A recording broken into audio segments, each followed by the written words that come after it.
जय जगन्नाथ मोर समस्त दर्शक बंधु मान शुभेच्छा शुभकामना। एक सुंदर कथाटी छोट भाविले विराट बड़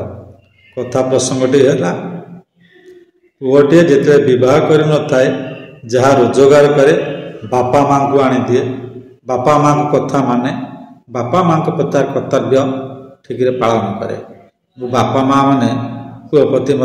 स्नेह श्रद्धा देखती से कहते मो पुओ भाया एमती पुओ जगते ना। कालक्रमे पुओटी विवाहर हुए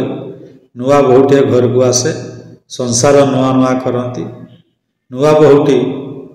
प्रति पुओर भल पाइबा थाए स्नेह श्रद्धा थाए एवं ता कथा अनुसारी बेले बेले तार कथा रखी थाए। बहुवती पुओर भल पाइबा टिके बढ़िया द्वारा माँ बापा तार स्नेह श्रद्धा भल पाइबा टिके कमी जाए फल माँ बापा अनुभव करती ये पुओ आमको आग भली आ भल पाऊनी आग भली आमको आदर स्नेह करूनी कि एमती की कथा नुआ बहुटी आसी पुओटीर ता प्रति स्नेह श्रद्धा भल पाइबा निहाती रही भल पाए न रही बहुटी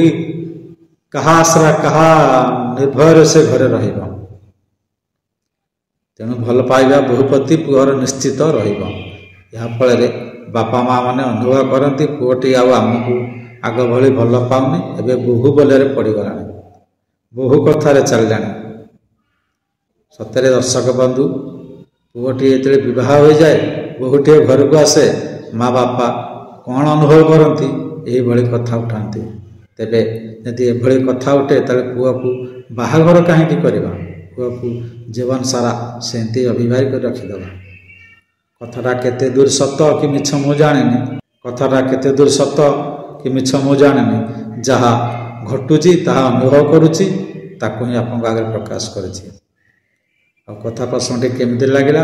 आपण मानकू कमेंट माध्यम निश्चित जणाइबे ता पूर्व लाइक सब्सक्राइब निश्चित करेंगे। जय जगन्नाथ।